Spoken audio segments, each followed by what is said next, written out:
Hello everyone, this is Shannon from That's So Po, and today I'm doing week 28 of my 2021 reads.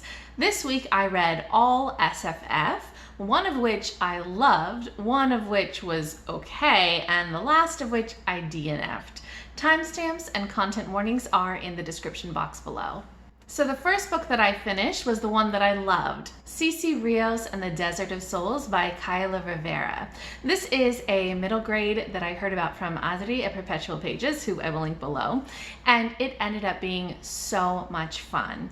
So this is a fantasy world, but very close to the real world, except that there is a lot of magic, and everything about this world and the magic system and the community is very Latinx inspired. There's a lot of these creatures called criatura, which are inspired by different folklore of Mexico and the rest of Latin America. So things like La Llorona and a bunch of other different criatura. And we have a town where Cece lives. Cece is about 12 years old, and her family are very powerful, especially the women are very powerful. They are filled with the power of the sun god, who is who they worship, and they have this kind of fire in their souls.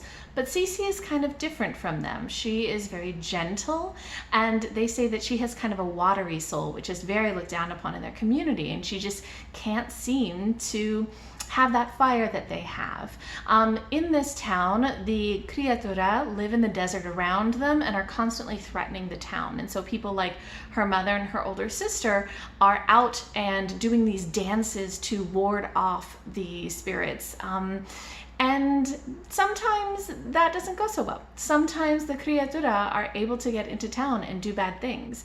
And so Cece Rios one day, in order to kind of look out for her family, has to step up and do some things. And there's a lot in here that is all about her discovering her own inner power, about different forms of strength, about understanding other people, about forgiveness, about so much magic and so much strength, especially discovering your inner strength. So this story was everything that I want a middle grade to be. It is filled with family, with friendship, with excellent characters, with growth over the story, with tons and tons of really neat magic, and actually there's a ton of action in this.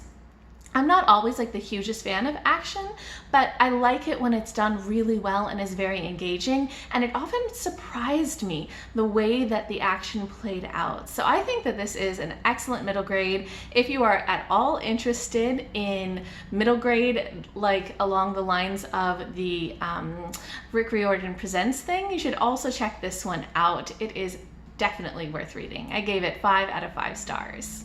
Next, I read Broken Stars, edited by Ken Liu. This is a collection of translated Chinese science fiction short stories. I buddy read this with Tori at Tori Morrow, who I will link below, and I always love buddy reading with Tori. Tori is a huge science fiction reader, by the way, so if you like science fiction and you're not subscribed to her channel, definitely go check out her channel. She reads a ton of sci-fi. So we had a really fun time discussing these stories, but less of a fun time with the actual stories. This was a very mixed bag, but kind of mixed on the meh side. So there were a couple stories in this that were really stand out and did some very interesting things and had some really interesting ways of storytelling, but so many of the stories in this either were things that I just didn't connect with or things that I actively kind of disliked or had problems with. I'm real big on DNFing stories, but a lot of these I didn't even realize until I got to the end of the story how much I disliked it. So I had a ton of like 2 and 2.5 star stories in this.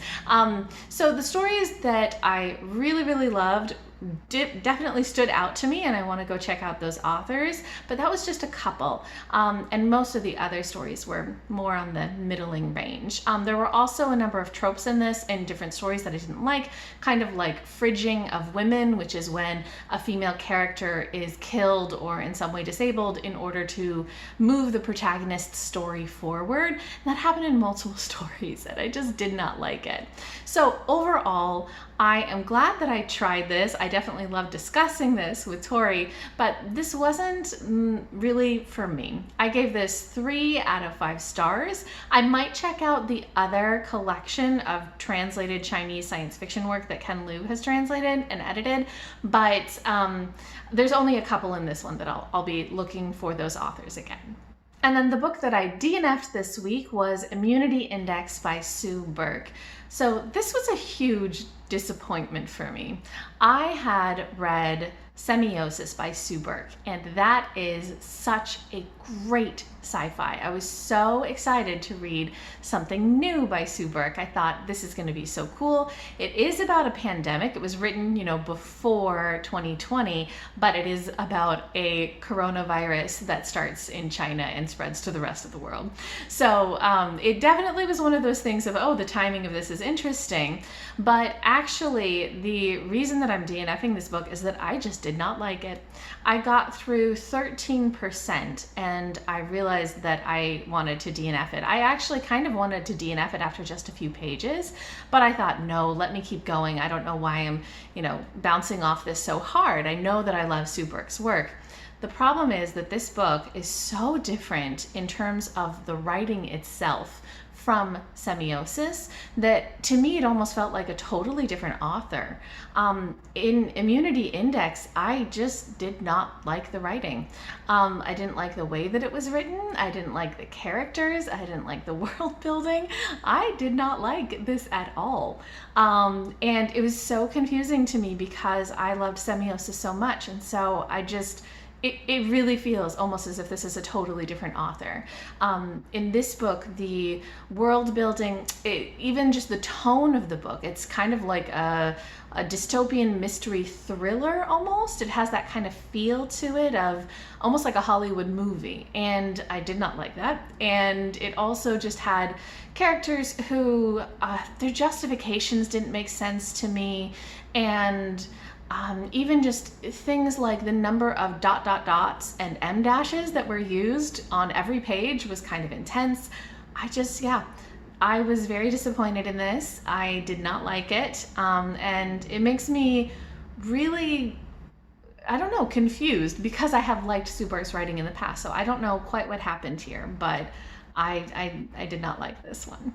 Okay, so that is everything that I read and DNF'd this week. If you guys have read any of these, especially if you have read Immunity Index, I'm very curious as to what your experience with that was compared to something like Semiosis.